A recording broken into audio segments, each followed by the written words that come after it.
Hi, this is Mohammed Anis. So today the topic is the water. So what if I tell you that you eat 3497 liters of water every day? Eating water might be sound strange, right? So yes, definitely it looks like strange.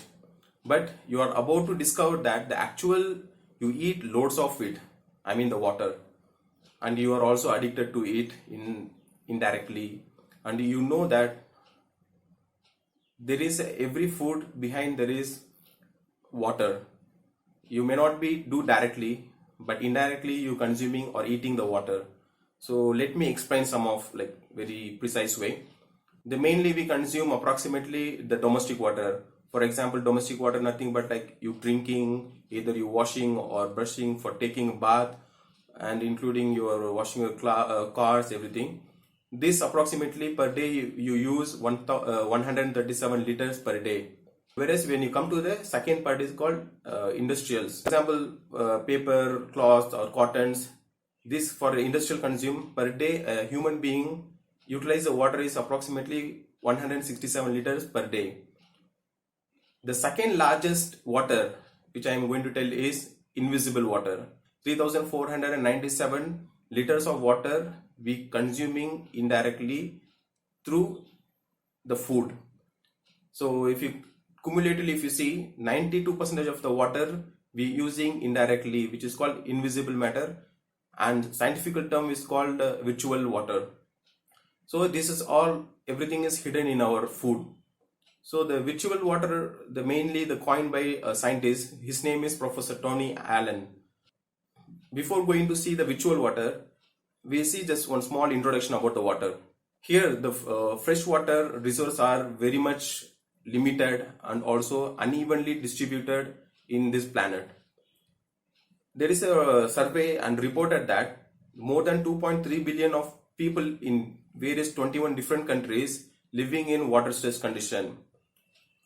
Apart from that, 1.7 billion people live under the condition of water scarcity at present.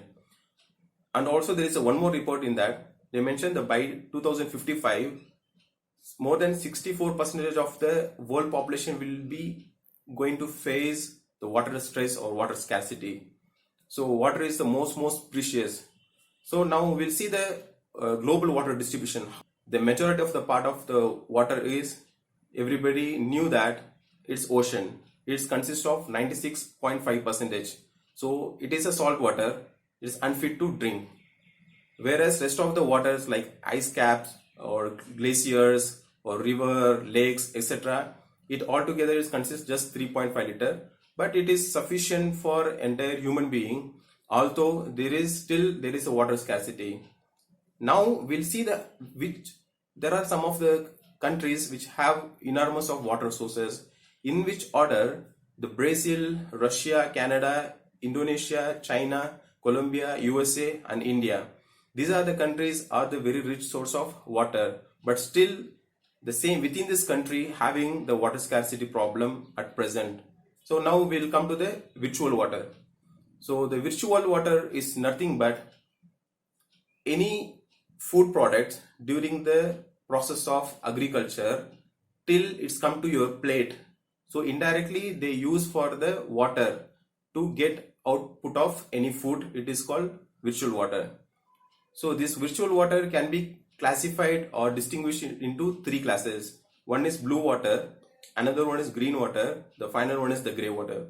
The blue water is nothing but the ground or surface water which is available as a drinking water or they use for the irrigation purposes. Whereas the green water, it is directly from the rain that bound to the soil. It has the moist content in the soil as well, and the green plants, it absorb the moisture and hold it in the plants for the agriculture purpose as well.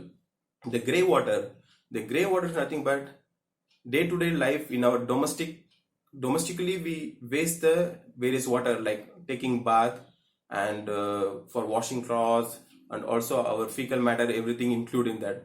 So these are all household water which is eliminated from home. Not only home, from also the industrial is a major contribution or the wastage of this water. Mostly the industry they have the recycling process and reusing process. So the elimination of water in the environment is minimized these days. But still, in household condition, there are the lot of water wastages still happening.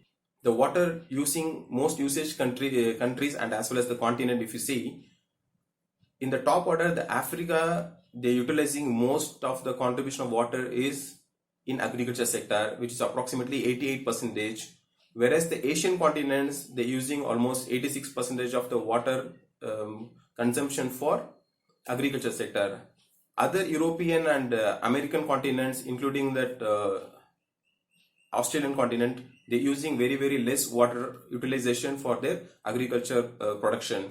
Whereas the domestic and industrial production, the North America or Central America and Australian continents, they're using most of the water utilization than the agriculture sector.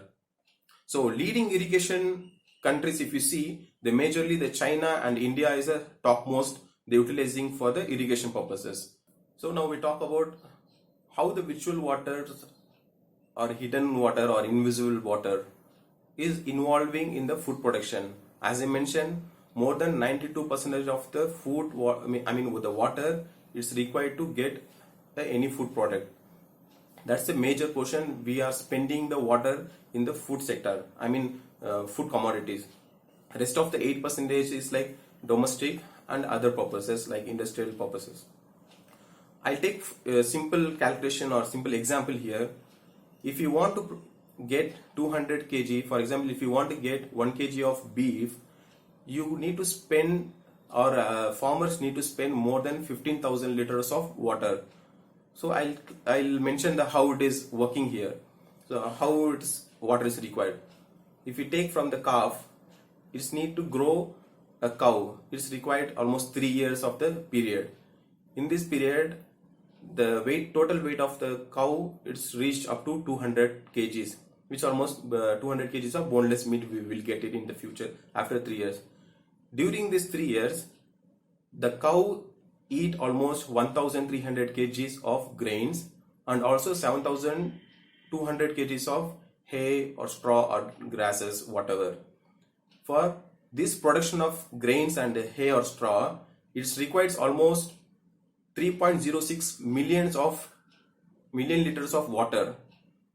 And also we need to be considered that 24,000 liters of water it consume as a drinking water. For drinking purpose, the cow drink almost 24,000 liters of water. And we should not forget about that during this farmhouse maintenance, other slaughtering process also, it required 7,000 liters of water for this purpose for one cattle. In total, if you see, 3.09 million liters of water is required to produce 200 kgs of boneless meat. So if you convert into 1 kg, which is almost required 15,400 liters of water. So now you understand how the water is indirectly involved to get 1 kg of meat or beef. So similar way, there are several products are classified, in which if you see, for example, if you take the cabbage, it's required more than 130 liters of water to get 1 kg of cabbage. And the coffee, just 1 cup of coffee, it's almost required 1120 liters of water to get just 1 cup of the coffee which you drink in the early in the morning. Whereas the coffee bean, if you want to produce the coffee bean, almost you required 18,900 liters of water to get 1 kg of coffee bean. And the highest water is required is supposed to like cocoa bean or chocolate. There is required 24,000 liters of water to get 1 kg of 1 kg of cocoa bean. So similarly, there is various research publication, they have classified various agriculture products or agriculture commodities, in which wheat, rice, maize, potato, beef, pork, poultry, and egg and milks, and also various grains, cereals, and also vegetable and fruits, in which the potato was the least water requirement. If you see, just 105 liters is enough to produce just 1 kg of potato. Whereas as I mentioned, the coffee and other beef products or any non-veg non-vegetarian or animal source product is required, the huge amount of water consumption or water requirement to get 1 kgs of any commodities. In overall comparison, if you see, if you want to produce 1 kgs of animal protein with 1 kgs of plant protein, if you want to produce 1 kgs of plant protein, which almost require just 25,593 liter to get 1 kgs of plant protein, whereas the animal proteins is required 67,637 liters to get 1 kgs of animal protein. So almost 3 times is higher amount of water is required to get any animal product or animal product proteins is required. So today the message is, please avoid the wastage of water, and more than that, food, because each food behind there is a huge drop of water. So both are most important and crucial factor for our future generation. So please kindly keep it in the mind, and please avoid the wastage of any food as well as water. So today, and also I wanted to bring, so how can we resolve these problems, the water consumption problem. Now in future there is some our researcher or scientists, they putting their head to develop new technology to minimize the water consumption, in which they introducing the vertical forms as well as lab meat form. Regarding this we'll talk about in the next video session. So until then, please, if you not subscribe this channel, and please hit the bell icon button. Before going to conclude this video, I want to ask a question. So how would you manage the water wastage and food wastage in your household level and as well as in your office and wherever it is? Please tell your opinion and suggestion into the comment box. Until then, bye bye, see you.